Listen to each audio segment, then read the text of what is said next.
If you are in Christ, you have been set free and free once and for all. It is done. It is finished. Your name is written in the book of life because the sacrifice of Christ on the cross was enough to break the bondage of sin on your life.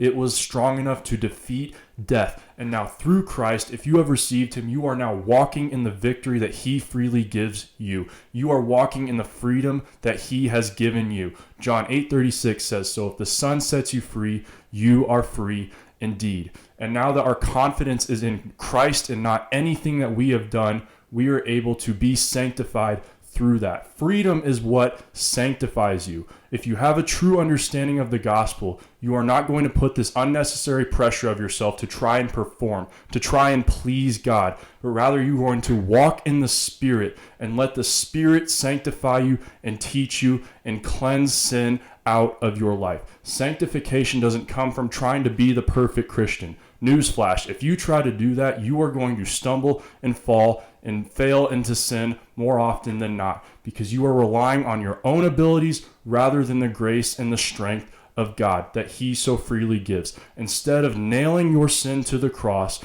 bringing it to the feet of Jesus at his throne, you are trying to bear that burden by yourself, and you were never meant to carry that burden.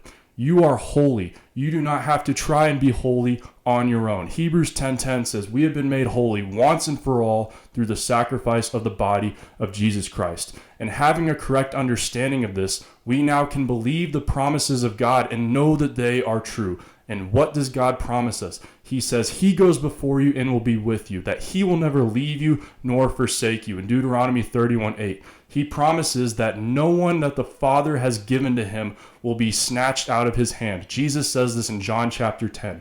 You are eternally secure if you are in Christ. If you believe that anything that you can do can take you away from God, you do not believe that the sacrifice of Christ, the burial and the resurrection, was enough to pay for your sin and set you free. And that is not what the gospel says.